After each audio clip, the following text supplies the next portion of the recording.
Aujourd'hui, je fais une nouvelle vidéo pour vous donner mon avis sur le jeu de Nintendo Animal Crossing New Horizons. Comme je l'ai déjà dit, Animal Crossing New Horizons est le premier Animal Crossing auquel je joue. Donc je ne savais pas très bien à quoi m'attendre, mais bon, en même temps, avec le confinement et tout ça, c'est un jeu qui était très médiatisé. Je vais donc donner mon avis sur le jeu. J'ai structuré mon avis en 4 parties. Donc la première partie, c'est ce à quoi je m'attendais. Donc lorsque je joue à Animal Crossing pour la première fois, ce à quoi je m'attends comme gameplay. Ensuite, la deuxième partie, c'est ce qu'il manque. Donc tout ce qui, d'après moi, aurait dû être dans ce nouveau jeu.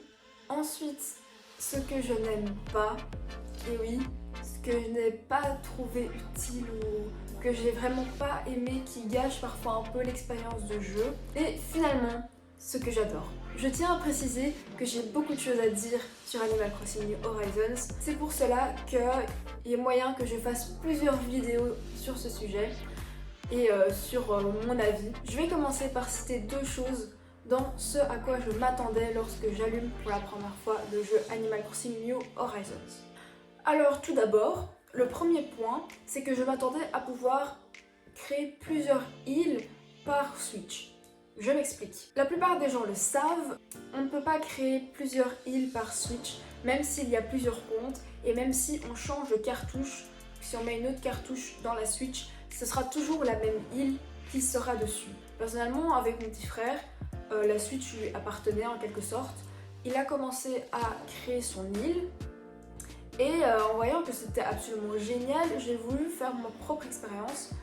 Et donc, avec mon compte, j'ai allumé le jeu et je me suis retrouvée sur son île. J'étais vraiment déçue parce que je voulais vraiment avoir ma propre expérience, mon propre monde, ma propre île avec mes propres habitants. Et non, j'ai dû cohabiter avec mon frère. Au final, ça s'est arrangé, mais bon. Faut quand même noter qu'une Switch, ou même une Switch Lite, c'est déjà un sacré budget. Et il me semblait que sur Animal Crossing New Leaf, j'avais entendu dire qu'on pouvait faire 3 îles par cartouche. Et ensuite, le deuxième point, dans ce à quoi je m'attendais, c'est que le jeu soit fini, qu'il n'y ait plus de mise à jour. La première fois que j'ai lancé le jeu, je ne m'attendais pas à ce qu'il y ait des mises à jour. Mais lorsqu'il y a eu des mises à jour, je me suis dit, ah bon, bah, j'aurais aimé que la plongée, elle soit là dès le début. Ok, peut-être que c'est pour faire durer le jeu dans le temps, très bien, mais voilà, je ne m'attendais pas à ça. Voilà, moi je pensais que le jeu allait être fini, carré, tout ça, machin, et donc voilà. Maintenant, passons au point ce qu'il manque. Alors moi je trouve personnellement qu'il manque des commerces. J'adore, moi sur mon île, faire des petits décors autour de la maison des habitants, autour de la mairie, autour de la boutique Nook, autour de la boutique des doigts de fée. Mais c'est tout en fait, c'est tout ce qui reste.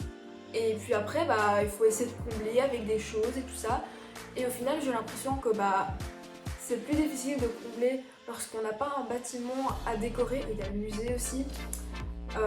Puisqu'on n'a pas un bâtiment à habiller, je trouve ça plus difficile à faire une décoration, tout ça, même si voilà, les gens ont quand même des idées, tout ça.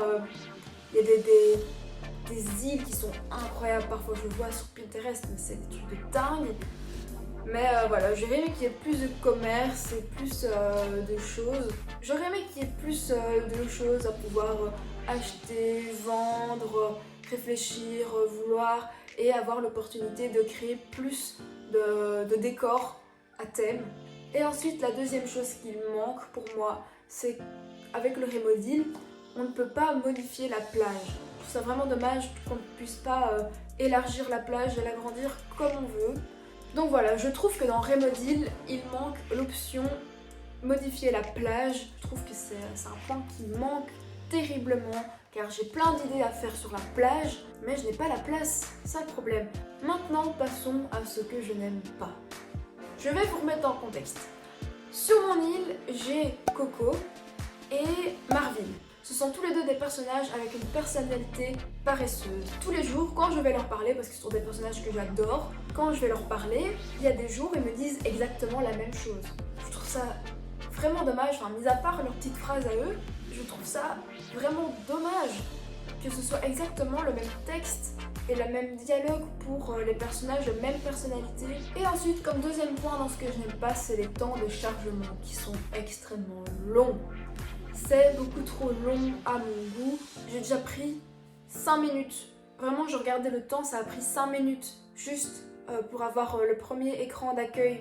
Parce que oui, Nintendo, ils adorent faire un temps de chargement qui mène vers un autre temps de chargement. Mais donc, dès qu'on lance le jeu, le premier temps de chargement, il a duré 5 minutes. Je ne sais pas pourquoi, parce qu'on n'a pas besoin du Wi-Fi pour lancer le jeu.